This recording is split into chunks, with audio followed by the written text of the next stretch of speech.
Hey everyone, you are back with us here at the Meandering Mixtape Live, and I am super excited to have Brian James was here, or is here. Currently, yes.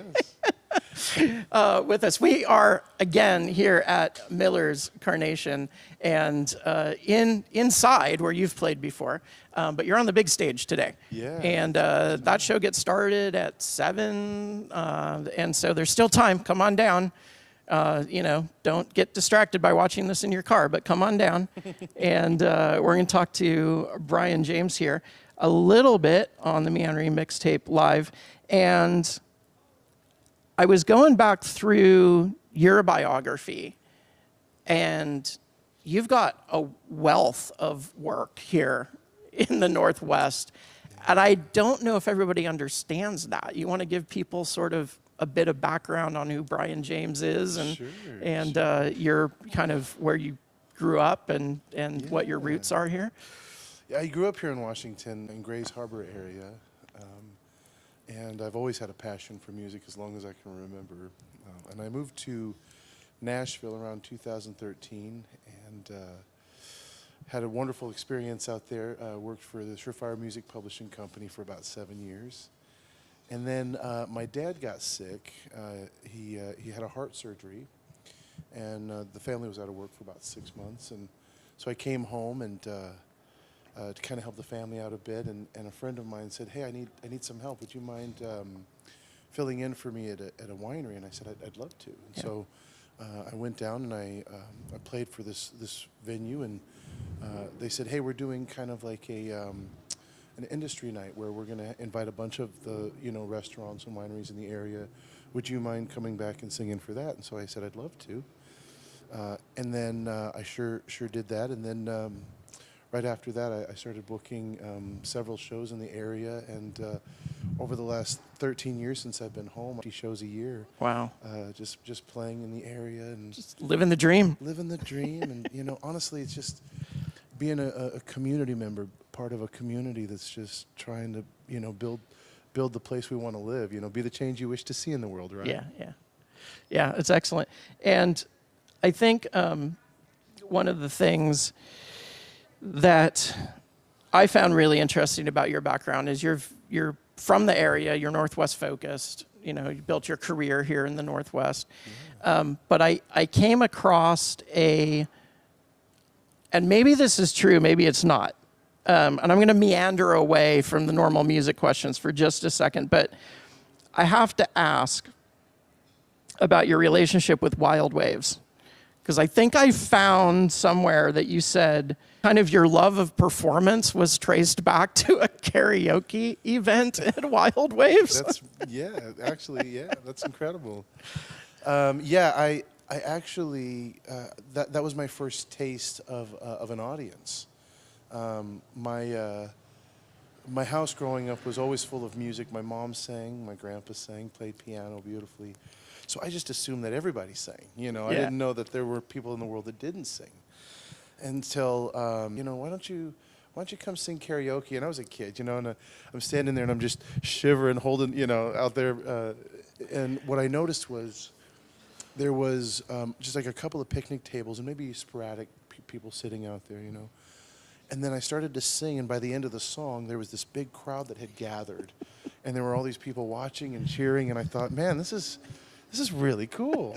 I like, as a kid, I like this attention. But as you get older, you understand that it's not for you. It's a responsibility that you have to take seriously. Yeah, and it can certainly turn into that. And the reason I brought that up is it's been announced that Enchanted Forest and Wild Waves, it's their last season. I saw that. And they're closing down.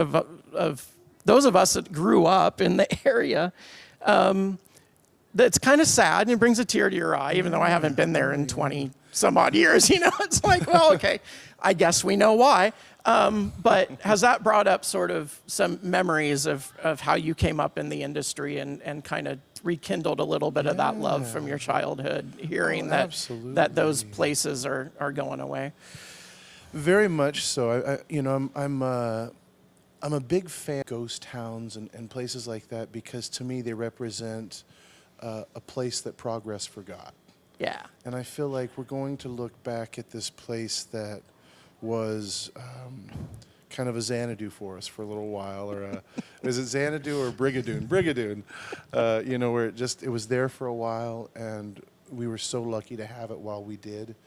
And now they're going to make, I think warehouses or something are going to go in there. Yeah, it's some developers taking over the land more so than the nostalgia of it, which, yeah, it happens. Yeah, you know, things change. progress. You morph.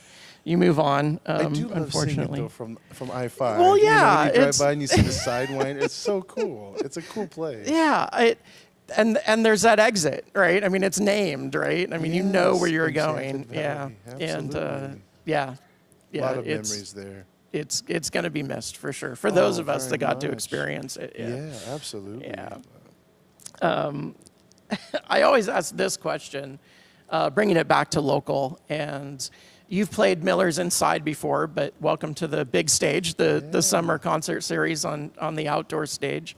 And what do you think of when you think of the Valley and Miller's and the audience that we have here in this venue? It holds a special place in a lot of people's hearts. They want to play here. It's kind of a coveted place, and to play here multiple times, I think is special to artists. But how do you reflect on that? The first time we played was inside here, and it was incredible. You know, the whole thing that we had heard through the music community was that this was the gathering place. This is the place where everybody likes to get together, and it was long before there were shows. I mean, it seems to me like back when it was a hardware store, this was kind of the place where all the farmers came together and visited. And I grew up in a small town, about 400 people is all, Montesano, Washington. And that's how it was there. Very small. I mean, everything was closed by 5 p.m. so people could get home for dinner, you know. And the thing about this area and this community is that we're connected by our upbringings. We're connected by our community that we've built in you know, in those areas. And honestly, it feels like love. It feels like this connection that, you know, people just, they come out and they ask questions about it. They want to have a good time, and they know you want to have a good time. And there's just a beautiful appreciation and ecosystem here that everybody can thrive, you know, from the audience to the venue to the artists. Yeah, and I feel that when I look out at the crowd and coming to most of the shows here and shows in the area. And you go to a show out of town or in Seattle or most anywhere, and the audience is half paying attention, you know, unless they have a huge fan base. But you come here and people are fixated. I mean, it really is a different dynamic, and I think the artists thrive on that. We get some amazing performances here because of it. Absolutely. Yeah. There's something so beautiful about everybody kind of having an agreement for 90 minutes to 2 hours that we're all going to come together and we're going to participate and we're going to play a little game of tennis. I'm going to give you a little volley, you're going to throw it right back, and by the end of the night, that energy is going to just bounce off of each other, and we're going to create something really special and a memory that we get to hold with us forever. Yeah. And I love that. Yeah, for sure. You spent some time in Nashville. Yeah. And you went out there. Miller's also sort of did the same thing, kind of find your songwriting sort of vibe, head to Nashville. The music industry changes very quickly. And I'm wondering, with your career and how long it has been active, and with your songwriting, how did that experience change your songwriting? And looking at kind of the temperature or the way the industry works now, is that still advisable? Is that still a thing for songwriters to go do? Or is the benefit sort of fizzled out or become too difficult? I would definitely say if you feel the desire and the pull, go. Yeah. Because the experience outweighs the knowledge.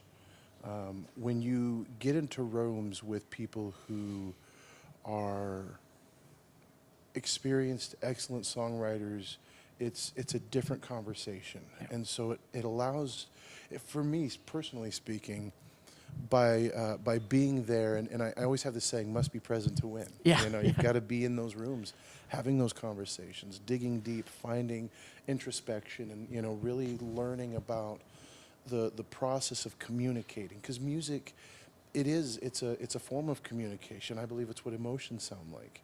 And so by getting into rooms with people that have experienced what it means to craft a song in a way that not only starts a conversation but potentially evokes an emotion, which is what great art does. Yeah. And if you don't get in those rooms with those people and you just have the book knowledge, it's the difference between, again, knowledge and feel. You know? Yeah, and the emotion is interesting because I have this conversation regularly around, because I've been listening to music all my life, and to me it is about that emotion. What am I feeling? And that is hard to translate by writing it down or looking at the lyric, or it's how it comes across in the playback. It's how it comes across on stage. As I learn more about an artist, it'll change what I hear. And those aspects all come in together. And so the industry itself is very much about networking. Sorry to say, who you know. Oh, it is. Yeah, and how you present yourself, and constantly on that, you know, first couple seconds of that handshake rule. You know, it's all about that. So yeah, I agree. I hear you. If you've got that pull and you're willing to network and jump in, it can be beneficial to do that darn near anywhere. And it's not about, you know, it's not about trying to connect with people because of what they can do for you. It's just about connecting. It's about connecting with other people, and if it works, it works. You know, I think a lot of people go to New York or Miami or LA or Nashville thinking, oh, I'm going to go here and get my big break. But there's no such thing as making it, and there's no such thing as a big break. It's just a big process. And every day, the goal is just to be 1% better. And at the end of the year, you become 365% better. And if you just do that over 20 years, it just compounds, and you just become authentic and your own self. And it's either marketable or it's not. It's either viable or it isn't. And that's not a bad thing. It's just, you know, art was never meant to be a competition. Yeah. You know, music is always meant to be subjective. And people that, people that we have come out to us and say, that song touched me in a way that made me want to propose to my girlfriend, or made, you know, we played this for my 90-year-old grandma's memorial service, or something, you know, I mean, that's a life. That's an entire decade of life, and the way that they send it off is with your song. Like, you don't need awards. You know, you don't need fame. What you have is that connection because of that authenticity. Yeah, and well, first of all, I feel a little called out because I need to practice every day. I get that. And I need to gain my 1%. I totally feel that.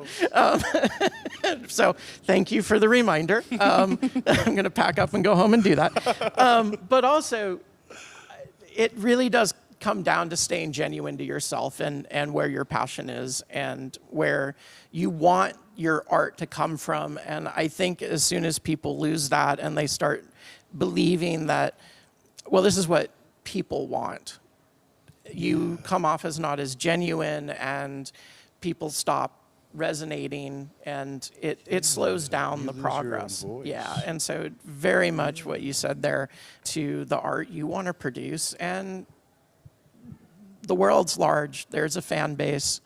Maybe you have to work to find your fan base, but I truly believe, regardless of what you're doing, there's somebody out there that really wants to have that creative aspect. If you like it, someone else has got to, right? Yeah, exactly. And there might be two of you in the world, but find yourselves and go off and make the best art you can. Yeah, exactly.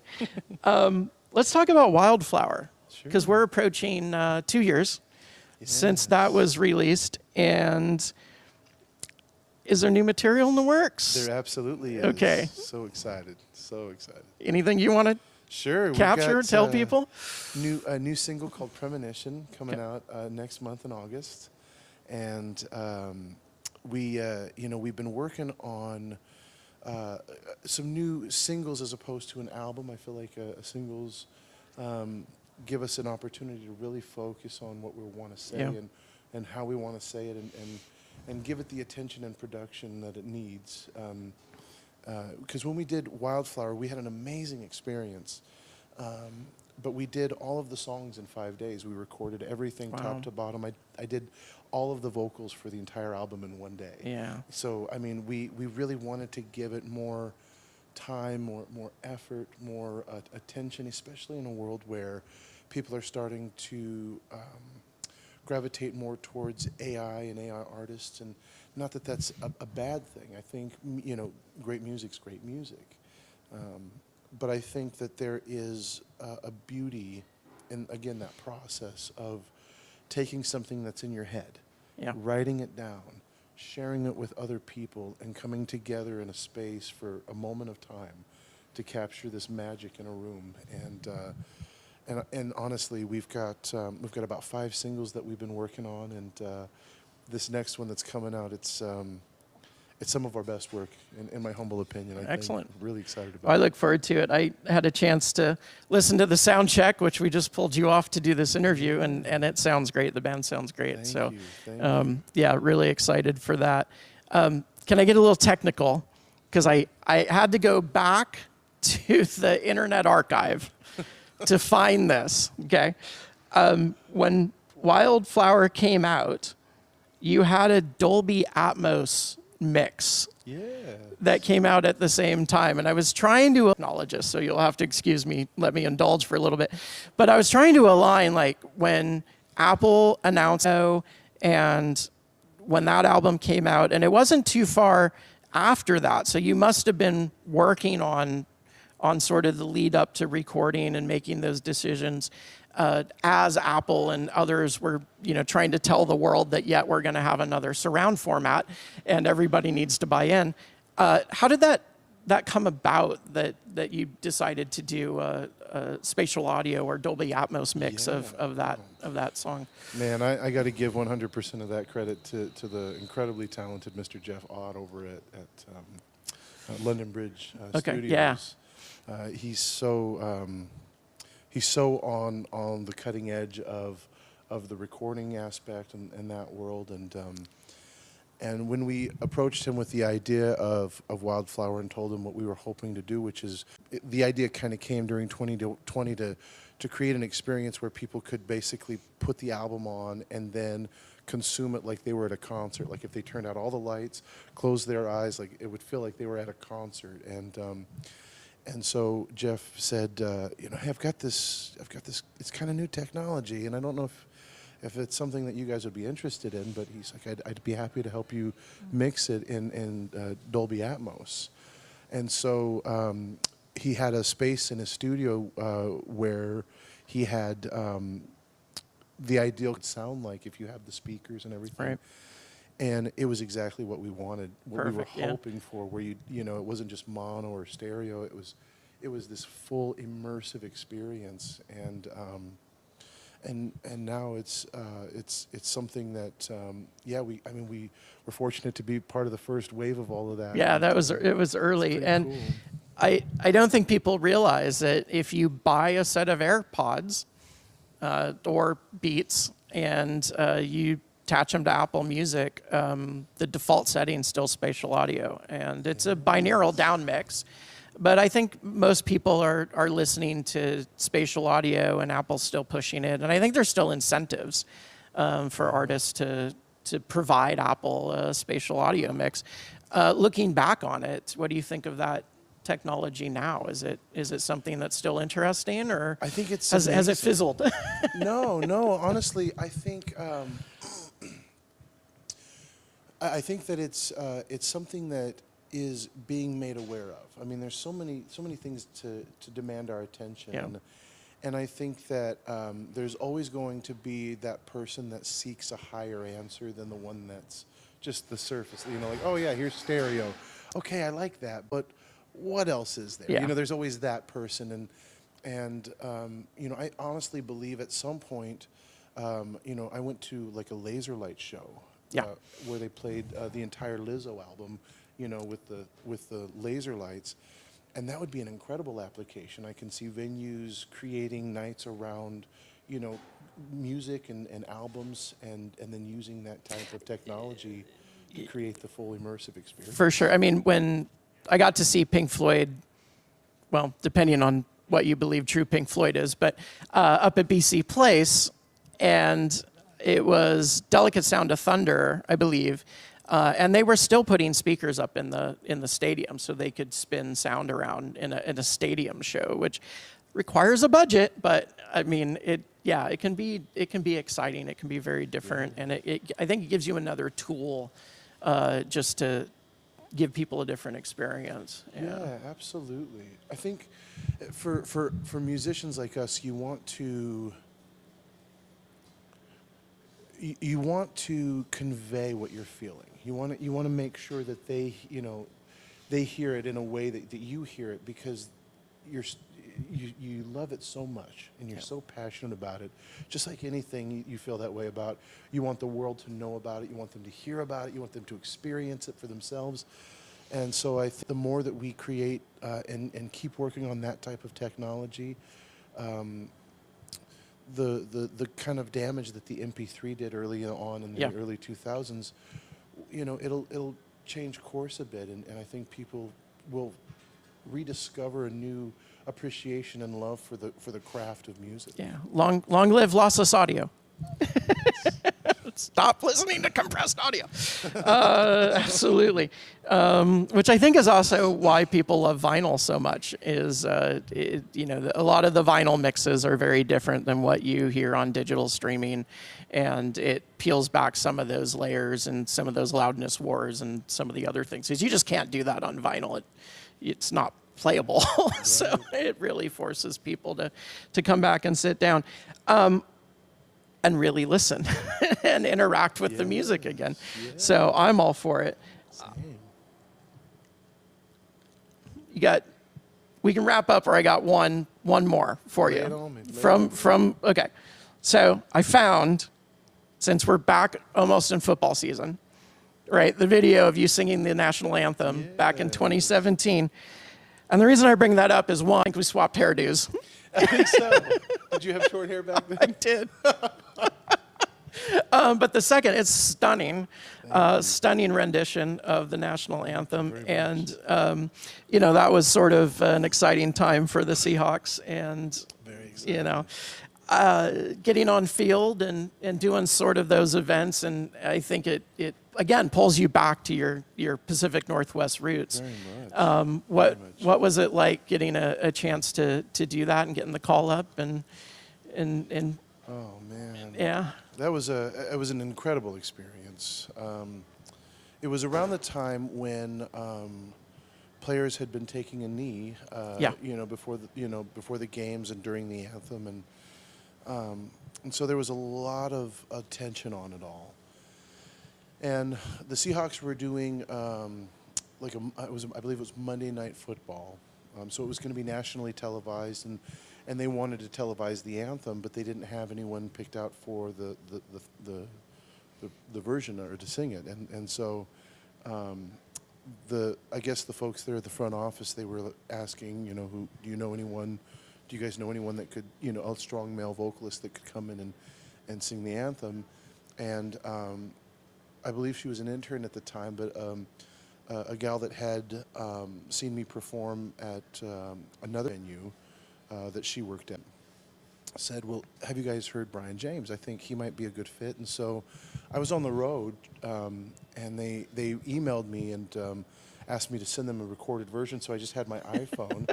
So I'm sitting it's the winter time, and I'm out in this car with windows all fogged up and singing, you know, into my cell phone. And about a week later, they said, we'd love to have you come and do the anthem. And so that was about a month leading up to it all. And then when I'd gotten there, the stadium was packed. I mean, I think the capacity is probably, I want to say 64,000. And then another 23 million people tuned in that night as well. And it's, I don't know if you've ever had that dream where you're standing in front of the classroom in your underpants, you know.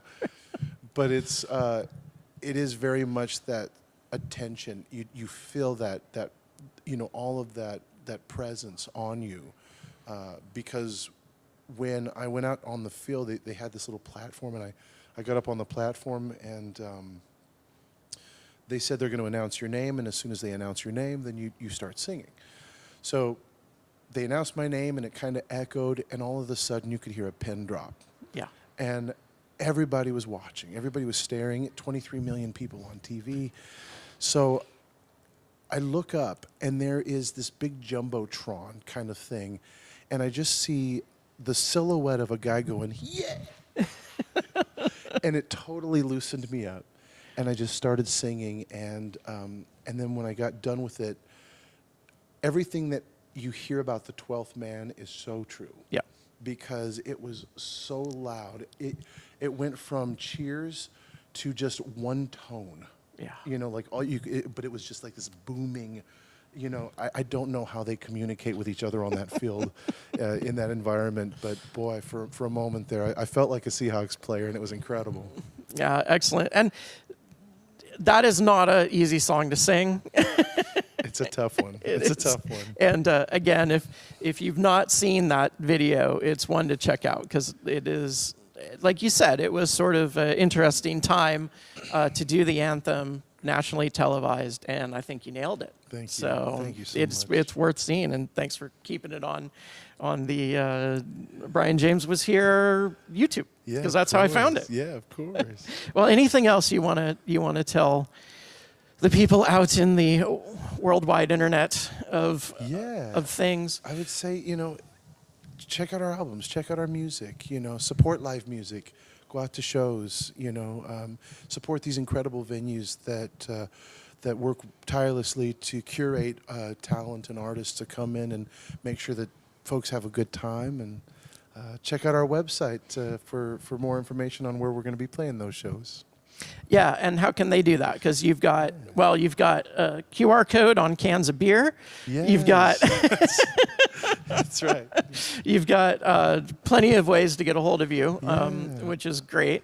But what's kind of the go-to? I would say our website at brianjameswashere.com. It's a great hub to access all of our socials. We've got music on there, videos, behind the scenes stuff, and our calendar, of course, for upcoming dates. And if they're interested further, we have a mailings list that we can send them updates on other things that we've been building. Excellent.